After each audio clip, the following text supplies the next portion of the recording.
സ്വാഗതം എല്ലാവർക്കും വളരെ വളരെ പ്രധാനപ്പെട്ട ഒരു സെഷനിലേക്ക്. ഇന്ന് നമ്മൾ നോക്കുന്നത് സൈക്കോളജിയിലെ കുറച്ചധികം ചോദ്യങ്ങളാണ്. കഴിഞ്ഞ ദിവസങ്ങളിലൊക്കെ നമ്മൾ ഒരു പ്രധാനപ്പെട്ട ചോദ്യങ്ങളൊക്കെയാണ് ചർച്ച ചെയ്ത് വരുന്നത് അല്ലേ. അപ്പോൾ നമുക്ക് എന്ത് ചെയ്യാം, ഓരോ ചോദ്യങ്ങളായിട്ട് നോക്കാം. അപ്പോൾ നിങ്ങൾ ഇനി ഉള്ള ചുരുക്കം ചില ദിവസങ്ങളാണ് ഉള്ളത്. അപ്പം കൃത്യമായിട്ട് എന്ത് ചെയ്യാം, വായിച്ച് മനസ്സിലാക്കുക. ഇനി പുതിയതായിട്ട് ഒരുപാട് കാര്യങ്ങളൊക്കെ പഠിക്കുന്നുണ്ടെങ്കിൽ അല്ലെങ്കിൽ അങ്ങനെ നിങ്ങൾ ചെയ്യുന്നതിന് പകരം എന്ത് ചെയ്യുക, ഇതുവരെ പഠിച്ച കാര്യങ്ങളൊക്കെ എന്ത് ചെയ്യുക, ഒരു നിശ്ചിത സമയത്ത് ഇടയ്ക്കിടയ്ക്ക് ഒന്ന് റിവൈസ് ചെയ്യണം. എന്നിട്ട് അതിന് കൂടെ നിങ്ങൾ എന്ത് ചെയ്യുക, ബാക്കിയുള്ള കാര്യങ്ങളൊക്കെ പഠിക്കുക. ഓക്കെ, അപ്പോൾ ഇന്നത്തെ ഓരോ ചോദ്യങ്ങളായിട്ട് നമുക്ക് നോക്കാം. ഫസ്റ്റ് ക്വസ്റ്റ്യൻ വരുന്നത് ഇങ്ങനെയാണ്, നോക്കിയേ. സ്കൂളിലേക്കുള്ള കുട്ടിയുടെ പ്രവേശനം ജീവിതത്തിലേക്കുള്ള കുട്ടിയുടെ പ്രവേശനം തന്നെയാണ്. എറിക്സന്റെ ഈ വാക്കുകൾ ഏത് മനോസാമൂഹ്യ വികാസവുമായി ബന്ധപ്പെട്ടതാണ്? A child's entry to the school can be described as an entry to the life of the child. These words of Erikson is related with which stage of psychosocial development? Okay. അപ്പോൾ ഇവിടെ ഇങ്ങനെ ഒരു കാര്യം Ericsson പറഞ്ഞതെന്നല്ല, ഇവിടെ ഈ പറഞ്ഞ കാര്യവുമായി ബന്ധപ്പെടുത്തിക്കൊണ്ട് നിങ്ങൾക്ക് അദ്ദേഹത്തിന്റെ തിയറിയിലെ ഏത് സ്റ്റേജുമായിട്ട് ഇതിനെ കണക്ട് ചെയ്യാമെന്നാണ് ചോദിച്ചിരിക്കുന്നത് അല്ലെ. എന്താണ്? സ്കൂളിലേക്കുള്ള കുട്ടിയുടെ പ്രവേശനം ജീവിതത്തിലേക്കുള്ള കുട്ടിയുടെ പ്രവേശനം തന്നെയാണ്. അപ്പൊ ഇവിടുന്ന് നിങ്ങൾ എന്ത് മനസ്സിലാക്കണം? വളരെ എളുപ്പത്തിൽ മനസ്സിലാക്കുക.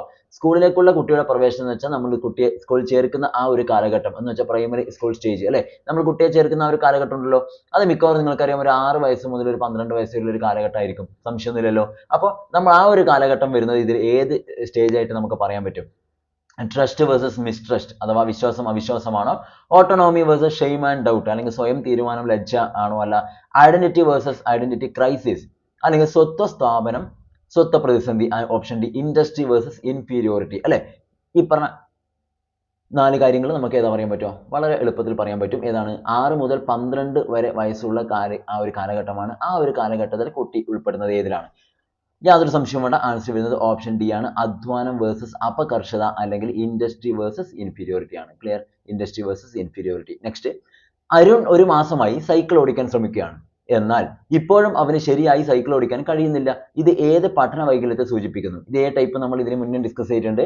Arun is trying to ride bicycle for 1 month but still he cannot ride it smoothly. Which learning disability is this? ഏതാണ്? ഏതുമായി ബന്ധപ്പെടുത്താം? സൈക്കിൾ എന്ന് വെച്ചാൽ നമ്മൾ കഴിഞ്ഞ ദിവസം എക്സ്പ്ലെയിൻ ചെയ്തിട്ടുണ്ടായിരുന്നല്ലോ, ഒരു സെഷനിൽ പറഞ്ഞാണ് നമുക്ക് ബോഡിയെ ബാലൻസ് ചെയ്യുക എന്നുള്ളതാണ്. ആ ബാലൻസ് ചെയ്താൽ മാത്രമേ നമുക്ക് എന്ത് ചെയ്യാൻ പറ്റൂ, 2 വീലർ അല്ലെങ്കിൽ ഈ പറഞ്ഞ ബൈസിക്കിളൊക്കെ നമുക്ക് റൈഡ് ചെയ്യാൻ പറ്റൂ. ക്ലിയർ? അപ്പൊ അങ്ങനെ ബോഡിയെ കൃത്യമായി ബാലൻസ് ചെയ്യാൻ പറ്റുന്നില്ല എന്നുണ്ടെങ്കിൽ അത് ഏത് ഡിസബിലിറ്റി ആയിട്ട് പറയാൻ പറ്റും? നോക്കിയേ, നാമവൈകല്യം, വായന വൈകല്യം, ആലേഖന വൈകല്യം, പ്രയോഗ വൈകല്യം. സംശയം വേണ്ട, ഡിസ്പ്രാക്സിയ ആണ് അല്ലെങ്കിൽ ഓപ്ഷൻ ഡി പ്രയോഗ വൈകല്യം എന്നതാണ് കറക്റ്റ് ആൻസർ ആയിട്ട് വരിക. നെക്സ്റ്റ്, പ്രൈമറി തലത്തിൽ ബോധനത്തിന് ഏറ്റവും അനുയോജ്യമായ രീതി ഏതാണ്? Which method is most suitable for primary classes? ചെറിയ കുട്ടികളാണ്, അപ്പോൾ അവരെ ഏത് രീതിയിൽ പഠിപ്പിക്കുന്നതായിരിക്കും കുറച്ചുകൂടി നല്ലതെന്നാണ് ചോദിക്കുന്നത്. നോക്കിയാൽ lecture method, seminar, story telling method ഒരു കഥ പറച്ചിൽ രീതി, അതുപോലെ തന്നെ ഡിസ്കഷൻ അല്ലെങ്കിൽ ചർച്ചാ രീതി. ഈ പറഞ്ഞ 4 കാര്യത്തിൽ നമുക്ക് ഏതാണ് പ്രൈമറി തലത്തിലുള്ള ബോധനത്തിന് ഏറ്റവും അനുയോജ്യമായിട്ട് പറയാൻ പറ്റുമോ? ഏതാ വരിക? വളരെ എളുപ്പത്തിൽ പറയാൻ പറ്റുന്നതല്ലേ, സിമ്പിൾ ആയിട്ട് നിങ്ങൾക്ക് പറയാൻ പറ്റും. ആൻസർ കഥ പറച്ചിൽ മെത്തേഡാണ് അല്ലെങ്കിൽ സ്റ്റോറി ടെല്ലിംഗ് മെത്തേഡാണ് കേട്ടോ. സ്റ്റോറി ടെല്ലിംഗ് രീതി എന്നതാണ് ശരി ഉത്തരം. നെക്സ്റ്റ്, വിദ്യാർത്ഥി കേന്ദ്രിത പഠന രീതിയെ സംബന്ധിച്ച് ചുവടെ കൊടുത്തിരിക്കുന്നവരിൽ ശരിയേത്? വിദ്യാർത്ഥി കേന്ദ്രിത പഠന രീതിയെ സംബന്ധിച്ച് ചുവടെ കൊടുത്തിരിക്കുന്നവരിൽ ശരിയേതെന്നാണ് ചോദിച്ചത്. Option which of the following is true with regard to child centred learning? നോക്കാം. കുട്ടികൾക്ക് അഭിപ്രായം പറയാനും ചെറു ഗ്രൂപ്പുകളിൽ കൂടിയിരുന്ന് ആലോചിക്കാനും പ്രവർത്തിക്കാനും ടീച്ചർ അവസരം നൽകുന്നു അല്ലെ. The teacher enables the learner to talk and allow them to think and work in small groups. Next, പാഠപുസ്തകത്തിലെ ചോദ്യങ്ങളുടെ ഉത്തരങ്ങൾ ടീച്ചർ പറഞ്ഞു കൊടുക്കുന്നു. A teacher dictates the answer to the question of the textbook. Next, കുട്ടികളുടെ പ്രതികരണങ്ങൾ ശ്രദ്ധിക്കാതെ teacher എല്ലാ കാര്യങ്ങളും വിശദീകരിക്കുന്നു. The teacher explains everything without caring the response of the students. And option D, teacher കുട്ടികൾക്ക് പാഠപുസ്തകം ക്ലാസ്സിൽ വായിക്കാൻ അവസരം നൽകുന്നു. അല്ലെങ്കിൽ the teacher enables the learners to read textbook in the classroom. അപ്പോൾ ഇവിടെ നമുക്ക് ചൈൽഡ് സെന്റർഡ് ആയിട്ടുള്ള ഒരു ലേണിംഗ് രീതി അല്ലെങ്കിൽ കുട്ടികൾ അല്ലെ വിദ്യാർത്ഥി കേന്ദ്രിത പഠന രീതിയുമായി ബന്ധപ്പെട്ട് നമുക്ക് ഇവിടെ എന്താ പറയാൻ പറ്റുക? ഏത് നമുക്ക് പറയാൻ പറ്റുക? ആൻസർ വരുന്നത് ഓപ്ഷൻ എ തന്നെയാണ്. വളരെ എളുപ്പത്തിൽ പറയാൻ പറ്റും. കുട്ടികൾക്ക് അഭിപ്രായം പറയാനും ചെറു ഗ്രൂപ്പുകളിൽ കൂടിയിരുന്ന് ആലോചിക്കാനും പ്രവർത്തിക്കാനും ടീച്ചർ അവസരം നൽകുന്നു എന്നുള്ളതാണ് ആൻസർ ആയിട്ട്. ഓപ്ഷൻ എ ആണ് എന്നുള്ള കാര്യം മനസ്സിലാക്കുക. ഓപ്ഷൻ എ ആണ് വരിക. ഓക്കെ, നെക്സ്റ്റ്, മനുഷ്യന്റെ വികാസം ആരംഭിക്കുന്നത് ഡാഷ് മുതലാണ്. അതായത് development of human begin start from dash. ഏത് ഘട്ടം മുതലാണ് മനുഷ്യ വികാസം ആരംഭിക്കുന്നത് നോക്കിയേ. ഒന്ന് ജനന പൂർവ്വഘട്ടം അല്ലെങ്കിൽ പ്രീനാറ്റൽ സ്റ്റേറ്റ്, ശൈശവഘട്ടം ഇൻഫാൻസി സ്റ്റേറ്റ്, പൂർവ്വ ബാല്യഘട്ടം അഥവാ പ്രീ ചൈൽഡ്ഹുഡ് സ്റ്റേജ്, അതുപോലെ തന്നെ പിൽക്കാല ബാല്യഘട്ടം അല്ലെങ്കിൽ പോസ്റ്റ് ചൈൽഡ്ഹുഡ് സ്റ്റേജ്.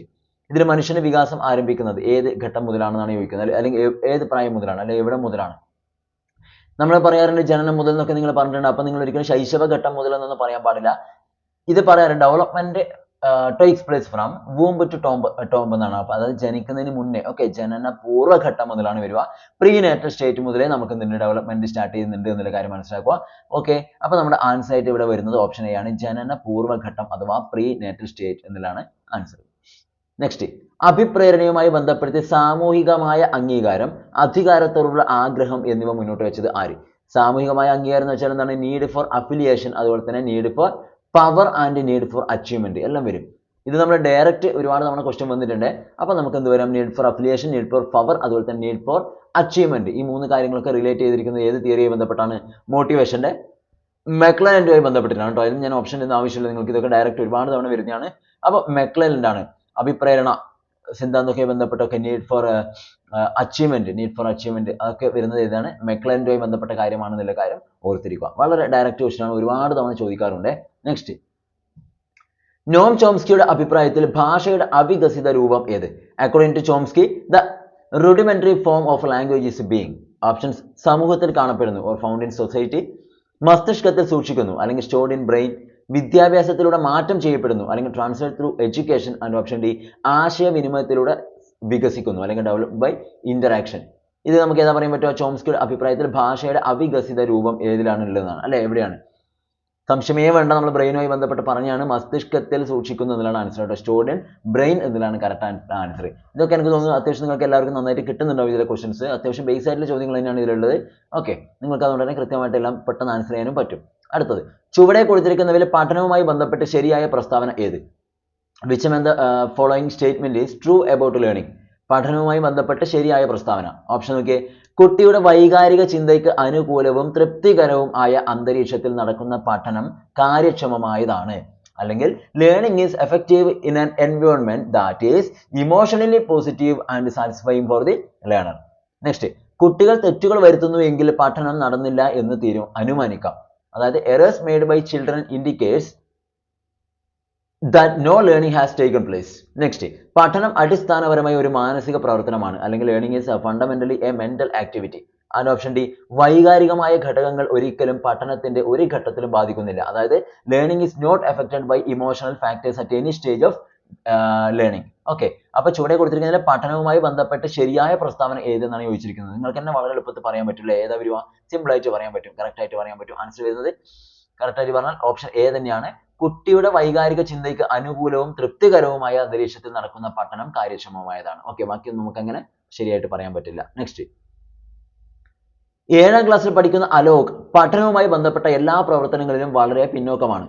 പഠനത്തിലുള്ള കുട്ടിയുടെ പുരോഗതിയും പരിമിതമാണ്. ടീച്ചർക്ക് അലോകിനെ പരിഗണിക്കാവുന്നത്. ശരിക്കും ശ്രദ്ധിക്കുക. Alok, A 7th standard student, is very slow in all the activities related with learning and shows very low improvement. shows എന്നാണ് and shows very low improvement.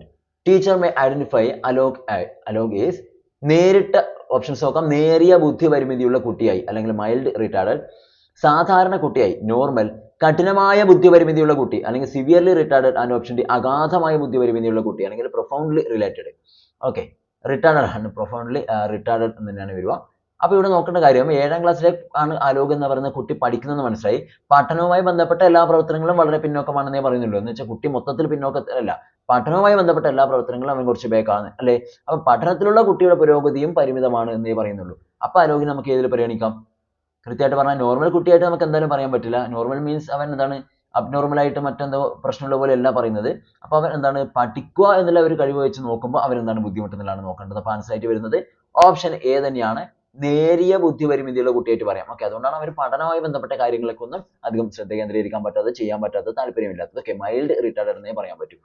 അടുത്ത ക്വസ്റ്റ്യൻ, തന്റെ ചുറ്റുപാടുമുള്ള ലോകത്തെ കൃത്യതയോടെ ദർശിക്കാനും വേണ്ട വിധത്തിൽ ഇന്ദ്രിയ സംവേദനം ചെയ്യാനുമുള്ള കഴിവാണ് ഗാർഡ്നർ നിർദ്ദേശിച്ച ഈ ബുദ്ധി. ഇത് ഏതാണ്? Capacity to perceive the visual world around accurately and to perform transformations on one's initial perceptions is Gardner's dash intelligence. ഇതുമായി ബന്ധപ്പെട്ടാണ് ഹവാർഡ് ഗാർഡനറിന്റെ മൾട്ടിപ്പിൾ ഇന്റലിജൻസ് നിങ്ങൾ പഠിച്ചാണ്. അപ്പൊ തന്റെ ചുറ്റുപാടുമുള്ള ലോകത്തെ കൃത്യതയോടെ ദർശിക്കാനൊക്കെയുള്ള ഒരാളുടെ കഴിവ്, അതാണ് ഉദ്ദേശിക്കുന്നത്. ഗണിതപര യുക്തിപര ബുദ്ധി അല്ലെങ്കിൽ ലോജിക്കോ മാത്തമാറ്റിക്കൽ ഇന്റലിജൻസ്. പിന്നെയോ ദൃശ്യ സ്ഥലപര ബുദ്ധി അല്ലെങ്കിൽ വിഷ്വൽ സ്പേഷ്യൽ ആണ് ഉദ്ദേശിക്കുന്നത്. തേർഡ് പ്രകൃതിപര ബുദ്ധി അല്ലെങ്കിൽ naturalistic intelligence and option D അസ്തിത്വപര ബുദ്ധി അല്ലെങ്കിൽ എക്സിസ്റ്റൻഷ്യൽ ഇന്റലിജൻസ്. അപ്പോൾ ഇവിടെ ശ്രദ്ധിക്കേണ്ടത്, നിങ്ങൾ ചിലപ്പോൾ അറിയാതെ ദൃശ്യസ്ഥല ബുദ്ധി അല്ലെങ്കിൽ പ്രകൃതിപര ബുദ്ധി അല്ലെങ്കിൽ നാച്ചുറലിസ്റ്റിക് ഇന്റലിജൻസിലേക്ക് പോകാനുള്ള സാധ്യത കൂടുതലാണ്, ടെൻഡൻസി കൂടുതലാണ്. ഇവിടെ പ്രകൃതിയായി ബന്ധപ്പെട്ട കാര്യമല്ല പറയുന്നത്, തന്റെ ചുറ്റുപാടുമുള്ള ലോകത്തെ മൊത്തത്തിലാണ്, വൈഡ് ആയിട്ടാണ് ഉദ്ദേശിക്കുന്നത്. ഓക്കെ, അപ്പൊ അവിടെ നമ്മുടെ ആൻസർ ആയിട്ട് വരുന്നത് ഓപ്ഷൻ ബി ആണ്, ദൃശ്യസ്ഥലപര ബുദ്ധിയാണ് അല്ലെങ്കിൽ വിഷ്വൽ സ്പേഷ്യൽ ഇന്റലിജൻസ് ആണ് കറക്റ്റ് ആൻസർ ആയിട്ട് വരിക. ഓക്കെ, വിഷ്വൽ സ്പേഷ്യൽ ഇന്റലിജൻസ് എന്നുള്ളതാണ് കറക്റ്റ് ആൻസർ ആയിട്ട് ഇവിടെ വരിക. റെഡി? അപ്പോൾ ഇത്രയാണ് നമ്മൾ ഇന്ന് ഉൾപ്പെടുത്തിയിരിക്കുന്ന ചോദ്യങ്ങൾ. സൈക്കോളജിയിലെ വളരെ പ്രധാനപ്പെട്ട 10 ചോദ്യങ്ങളാണ്. നിങ്ങൾക്ക് കൃത്യമായിട്ട് ആൻസർ ചെയ്യാൻ വേണ്ടി പറ്റിയിട്ടുണ്ടാവും. വരുന്ന ദിവസങ്ങളിൽ ഒരുപാട് കാര്യങ്ങൾ നിങ്ങൾ പ്രാക്ടീസ് ചെയ്യുക, നന്നായിട്ട് പ്രാക്ടീസ് ചെയ്യണം. പ്രാക്ടീസ് ചെയ്താലേ നമുക്ക് എന്ത് ചെയ്യാൻ പറ്റൂ, കൃത്യമായിട്ട് സ്കോർ ചെയ്യാനായിട്ട് പറ്റൂ. 120 മാർക്കിന് തന്നെ നിങ്ങൾ എന്ത് ലക്ഷ്യം വെച്ച് പഠിക്കുക. 120 വേണ്ട, നമുക്ക് വേണ്ടത് ആകെ 82 റിസർവേഷൻ ഉള്ളവർക്ക് വേണ്ടത് അല്ലേ. അതുപോലെ തന്നെ ബാക്കിയുള്ളവർക്ക് 90 മാർക്കാണ് ജനറലിന് വേണ്ടത്. PH ആയിട്ടുള്ള ആളുകൾ ഉണ്ടെങ്കിൽ മാത്രം അവർക്ക് 75 മാർക്ക് മതി. ക്ലിയർ? അപ്പോൾ അതിനൊന്നും നിൽക്കാൻ പാടില്ല. നിങ്ങൾ ഒരു 120 മാർക്ക് എന്ത് ചെയ്യുക, ലക്ഷ്യം എയിം ചെയ്തുകൊണ്ട് തന്നെ നിങ്ങൾ എന്ത് ചെയ്യുക, കൃത്യമായിട്ട് പഠിക്കാനായിട്ട് ശ്രദ്ധിക്കുക. ഓക്കെ, അപ്പോൾ ഇന്നത്തെ സെഷൻ ഇഷ്ടമായി ലൈക്ക് ചെയ്യുക, ഫ്രണ്ട്സിന് ഷെയർ ചെയ്ത് കൊടുക്കണം. ഒരുപാട് കാര്യങ്ങൾ നമ്മൾ ഇതിന് മുന്നേ ക്ലാസ്സുകളൊക്കെ ചെയ്തിട്ടുണ്ട്, എല്ലാ സബ്ജക്റ്റിനെയും ഒരുപാട് ചെയ്തിട്ടുണ്ട്. അപ്പോൾ ആദ്യമായിട്ട് വന്നവരൊക്കെ ഉണ്ട്, നിങ്ങൾ ജസ്റ്റ് ഒന്ന് വീഡിയോ സെഷനിൽ പോയി നോക്കിയാൽ മതി, എല്ലാം അവിടെ കാണും. അടുത്ത സെഷനിൽ കാണാം നമുക്ക്. Okay, thank you.